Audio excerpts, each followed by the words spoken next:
Hello, and welcome to this video tutorial on finding music literature at the Archer Library and Federated Colleges. My name is Jillian Vandervan and I'm your music librarian. I'm going to be taking you through a bunch of different resources that we have and how to access those resources online and how to access some important print resources online if necessary. So this tutorial today is intended for MUHI 203, 418, and MU809AC. So we're going to start our search by going to the library homepage. So just at the top of your screen there's a bar. That's how you can access the library homepage. We're going to start our search by looking in our Quick Find database. So Quick Find is the very first tab we see down in the center of the page, and the search box is just below. So we're going to use Quick Find to find books and book chapters, so that includes both print and ebooks. Quick Find's kind of similar to the Google of the library. So it's kind of like the Google for all of the University of Regina library resources, and that includes the Federated Colleges as well. So what I'm going to suggest when we use our Quick Find database is we're going to use the advanced option. As I mentioned, Quick Find is a large search engine.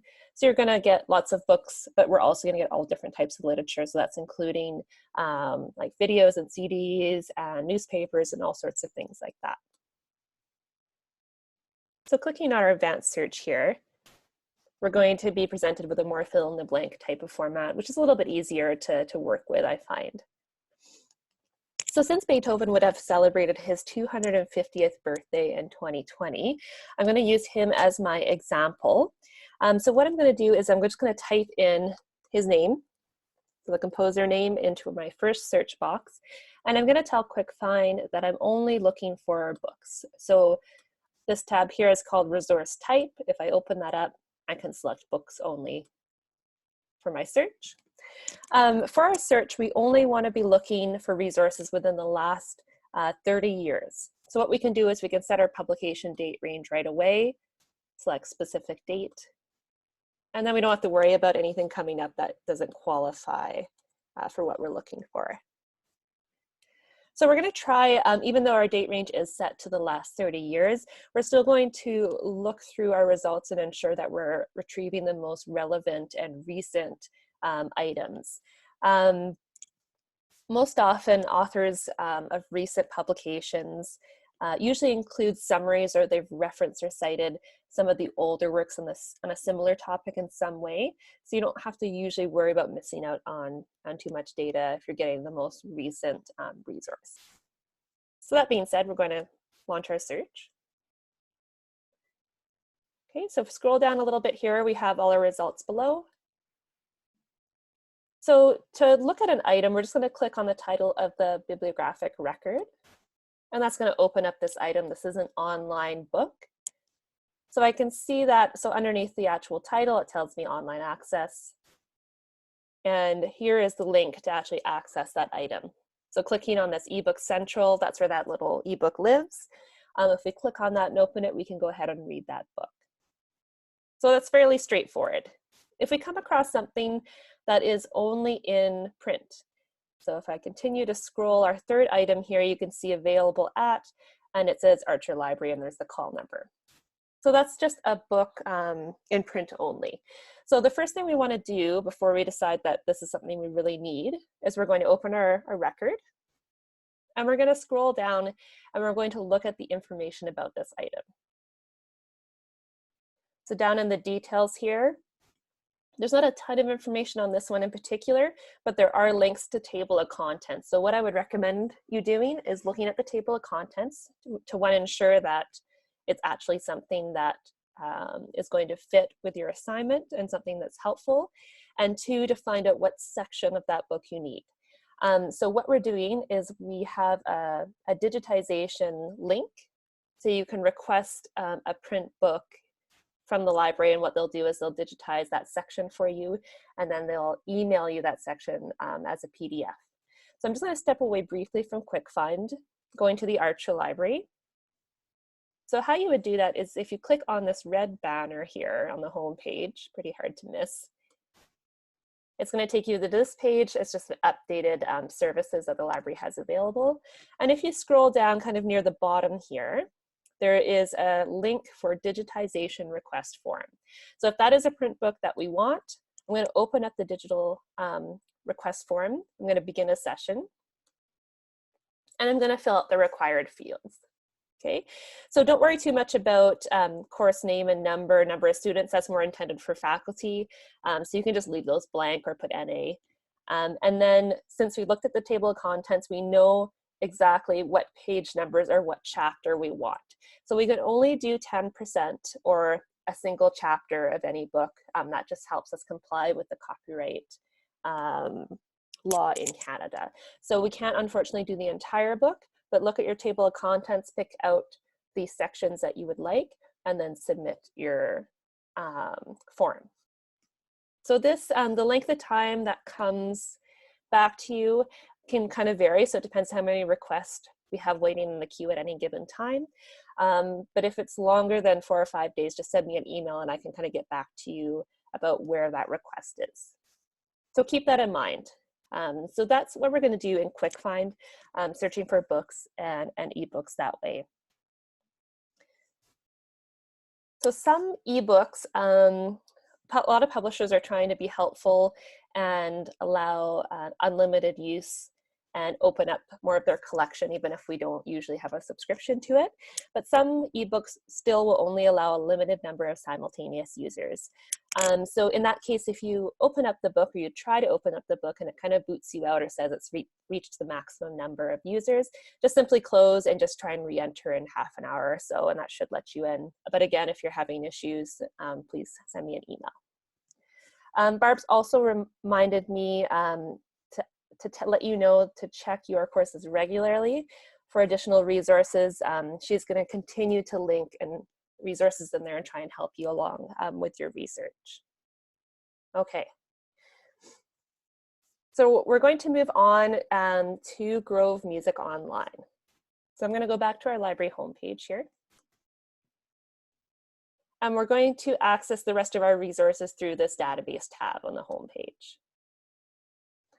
So we know what database we're looking for, so we can just type in the name, Grove Music Online. Grove Music Online is a section of Oxford Music Online, that database, so it just kind of takes you to Oxford Music, and then via Oxford Music you can access GMO. Keep in mind with Grove Music Online, there's only 3 users at once. It's not very many. So be sure you kind of have a plan, get in there, get what you need, download the PDF of that article you're wanting, and then close your browser just to make sure everyone's able to access that resource. So what's going to happen since you're at home is you're going to ask to look at an ebook, or you're going to ask to go into a database, and you're going to get this login page. So what it's going to want you to do is either enter your barcode number and your last name. So that barcode number is the long number on your student ID card. Or it's going to want you to enter your URegina username and password, which should be the same as your courses. So give that a try. If it doesn't work, let me know right away so we can get that sorted, because that's the only way you can access what we have from home. Okay, so we're into Grove Music Online.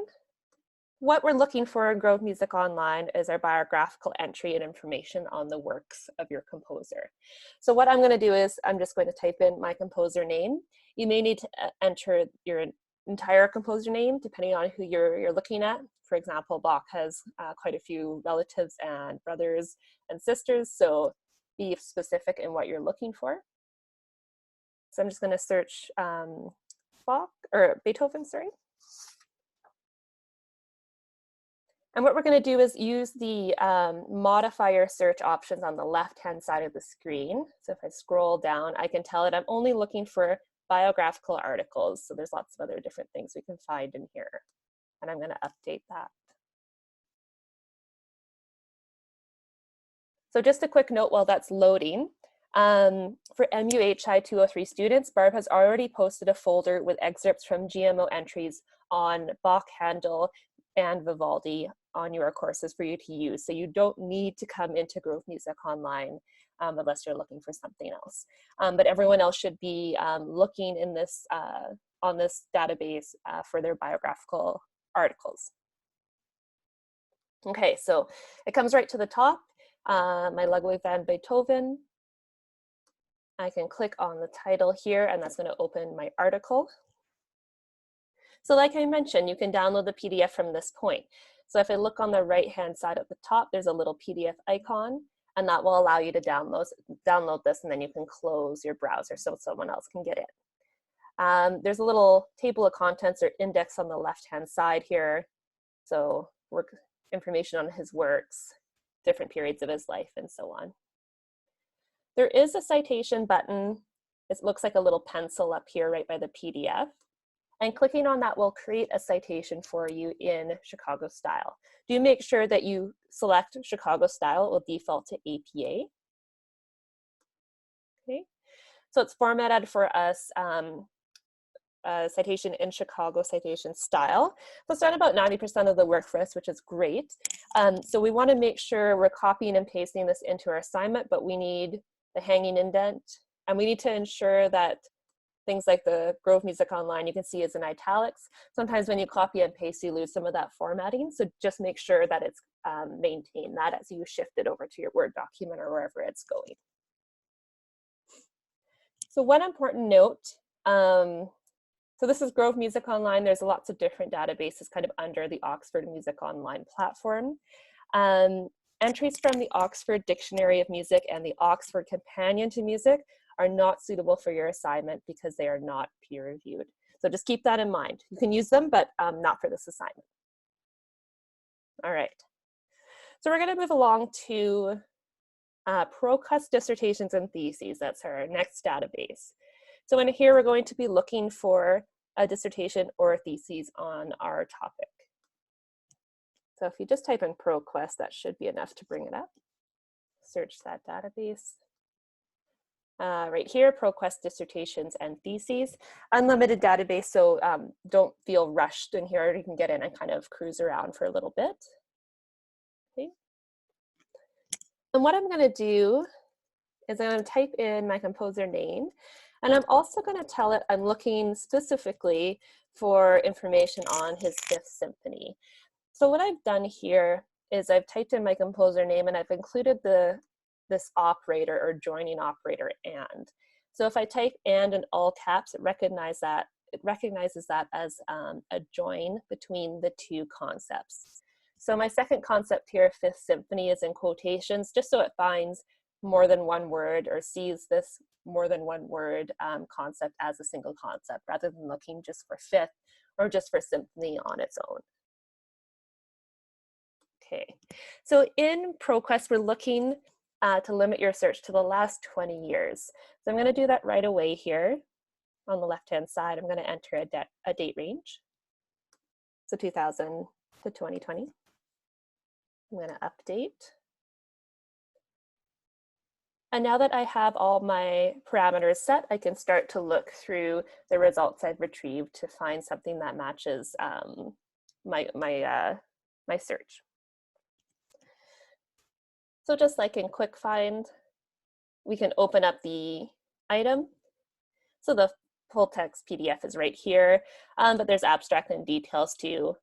There's usually a little summary of the article or the thesis or dissertation, and that'll give you a quick idea whether or not it's going to be relevant to you instead of reading through the entire thing. If you're using functionality like Command F or a Control F function where you can search a word in a document, it will not do it from this point here. You have to actually download the PDF, and then you can use that functionality on your computer. Okay. You can also use the cite option from ProQuest as well. So just like we looked at in Grove Music Online, there's a cite button on the right-hand side here, and opening that up will give us a citation style. Once again, it's usually going to default to APA. We want to go down and pick Chicago. The 17th edition is the most recent. And if you see, there's two different ones here. So there's an author date system and there's a notes bibliography system. So make sure you're selecting the notes bibliography system. That's the one that we are using. Okay, and this is our bibliography entry, not our footnote. So you'll include this in your final page, your list of items in your bibliography. But if you need a note or a footnote, the formatting is slightly different. So I'm going to talk about that a little bit later, but just keep that in mind. So you need two different formats of this. Okay, so moving on, we're going to look at a few different databases. So I'm just going to go back to our library homepage here and go back into databases. So there's a couple different databases I'm going to let you know about here. What you can do is select a database by subject area. If we go down and click on music, click search, it gives us a long listing of all the databases that pertain specifically to music research. So I'm just going to scroll down. Things like Classical Music Library looks at all scores online. Same with Classical Scores Library, as well as IMSLP, which is down here a little further, right here. Databases like JSTOR, you're probably familiar with. It's a kind of a big multidisciplinary database that covers areas in humanities, social sciences, science, and education. So that's a great one to search in as well. We've also got Music Periodicals Database, so a strictly music literature database. We're going to take a look in Naxos Music Online, which is a completely online audio tracks database. And the last one we're going to look at is actually Google Scholar. So actually, I'm going to start with Google Scholar right away. And the one thing about Google Scholar, so you can just open any browser and type in Google Scholar. But if you type in Google or Google Scholar into the database search, you can connect to Google Scholar via this link. So it works the same way as if you would have searched it in a browser. But now when we do our search in Google Scholar, it's going to connect the subscription that the library has to what you're seeing in the results list. So you actually will be able to access a lot of these articles this way. So, sorry, Beethoven and Fifth Symphony. Oh, it already knows what I want to do. Perfect. So now we can kind of scroll through these, and you'll see for like some of them are books. You can kind of tell in the brackets here, it tells you the first one is a book. But if we're looking for articles, typically they'll have a little link off to the right-hand side, and that just shows the connection to our subscription with the library. So normally, if you were just doing a search in Google Scholar, you would not have access to this article. So go ahead and look through some of these. Barb wants you, if you're finding books through here that you're interested in using, make sure that we have them through the library. So this is through Google Books. So if I open this up here, typically it only gives you, unless it's open access or public domain, it'll only give you a section of that book as kind of a teaser, right? So I won't show you the whole thing. So go back into the library and copy and paste this title of the book into the catalog, and I'll let you know if we have it or not. So for finding program notes and CD liners, we can use Google Scholar for this as well. So what I would recommend is typing in your composer using the little and connector and typing in program notes, for example, to just kind of specify what you're looking for. Be sure program notes and CD liners are in English. And I don't think, unless Barb wants to read German, but I think English is preferred for this one. Make sure they are in English and they must be signed by the author. So what I'm going to take you through now is Naxos. So looking for CD liners, probably your best bet is Naxos. So I'm going to go back to the Archer Library and go to Naxos. And just a quick side note, if you're ever unsure of a source or whether or not it's suitable, just check with Barb directly. Just email her and ask if that is a suitable source. Better to ask than to hope and find out later. So our first database at the top, Naxos Music Online, like I mentioned, it's a large online audio database. They do have a new platform, so it'll just kind of redirect you to that new platform. And you can search by people, by composer, by playlist, and so on. But what you can do is you can do a keyword search for your composer and your work.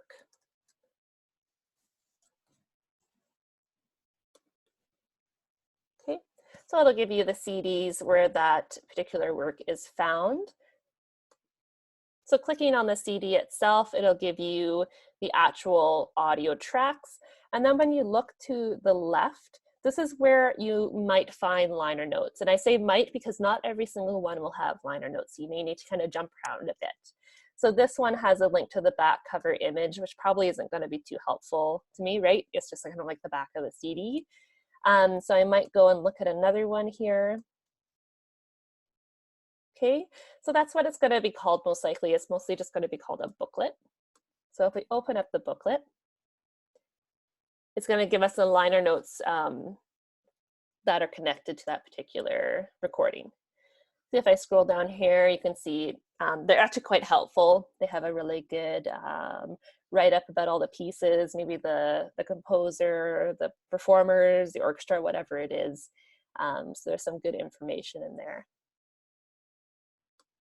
So Naxos is probably your best bet for finding CD liner notes or the little booklets that come with recordings. So before I wrap up this tutorial, I just want to touch quickly on Chicago citation style. So going into the Archer library again, so next to the database tab, there is a tab for research guides. So what you can do is view all guides or type in music, whichever is easier. And they're listed all by subject area. So if you scroll down to music and open up the music guide, there's little tabs in here that kind of help you find different types of resources. There's some library tutorials, but there's also a tab here for the Chicago citation style. So there's a little video tutorial, and there's lots of citation guide links and help. So any of these will be helpful for you if you don't have the actual manual. This is actually the link to the online manual. So if you go, there's quick guide help, there's Q&As, all that sort of stuff. This is the actual manual itself, the red box. Sometimes the quick guide is kind of nice if you're a little bit new to it. So it's going to ask you right away if you want notes, bibliography, or author date. So always notes, bibliography. So I want to click on that, and then you can see it kind of takes us through how to cite. So right through here, and you just click on the corresponding type of literature to what you're wanting to cite. So if you have a book, it'll tell you how to do that. An ebook, for example, is a little bit different. A journal article. So if I click on journal article, it gives you a little blurb about kind of what to expect. It gives you the notes. So the notes is a bit different than the bibliographic entry. So their bibliographic entries are down here. That's an example. You can see they're in alphabetical order, and your notes would be found in the actual text itself. So take a look through here. I think the quick guide is actually quite nicely laid out. So that's the, go back one more here. That's the citation quick guide on that link. I think that's kind of a nice way to introduce yourself to Chicago if you're not familiar. But the whole manual is there. So if you're ever citing something really bizarre, like a box of archive material or something, you can look through the full manual itself. All right. So if you have any questions at all, please email me. I'm at home working, so I'm available through normal work hours, which are usually like 9 to 6, or sometimes I answer emails later too. So my email is jillian.vandervan, just ignore the spaces, at uregina.ca. So email me if you have any questions or if you're having trouble getting access to something, and we will get that sorted for you right away. All right, take care. Thank you. Bye-bye.